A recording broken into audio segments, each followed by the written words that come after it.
গণপ্রজাতন্ত্রী কঙ্গোর পূর্বাঞ্চলীয় শহর বুনিয়া। রানওয়েতে চাকা ছিল ইউরোপীয় ইউনিয়নের বিশেষ প্রতিনিধিদের বহনকারী বিমান। লক্ষ্য একটাই, আফ্রিকার বিস্তীর্ণ অঞ্চলে থাবা বসানো প্রাণঘাতী ইবোলা মহামারী মোকাবেলা। বিমানবন্দর থেকে সরাসরি বুনিয়া ইভাঞ্জেলিক্যাল মেডিকেল সেন্টারে ছোটেন ইইউ এর প্রস্তুতি ও সংকট ব্যবস্থাপনা বিষয়ক কমিশনার হাজ্জা লাহবিব। মাঠ পর্যায়ের স্বাস্থ্যকর্মী এবং চিকিৎসকদের সাথে কথা বলে নেন পরিস্থিতির খোঁজখবর।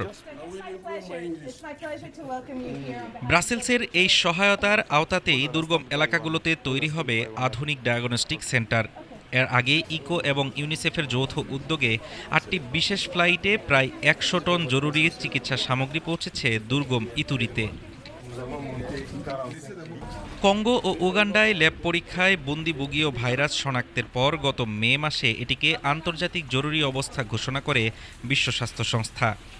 তবে সংকট মোকাবেলায় পশ্চিমা দেশগুলোর উদাসীনতা নিয়ে ক্ষোভ জানান আফ্রিকা সিডিসি পরিচালক ডক্টর জিন কাসেয়া। তার দাবি, এই প্রাদুর্ভাব পশ্চিমে হলে বিশ্ব আরও দ্রুত নড়ে চড়ে বসত।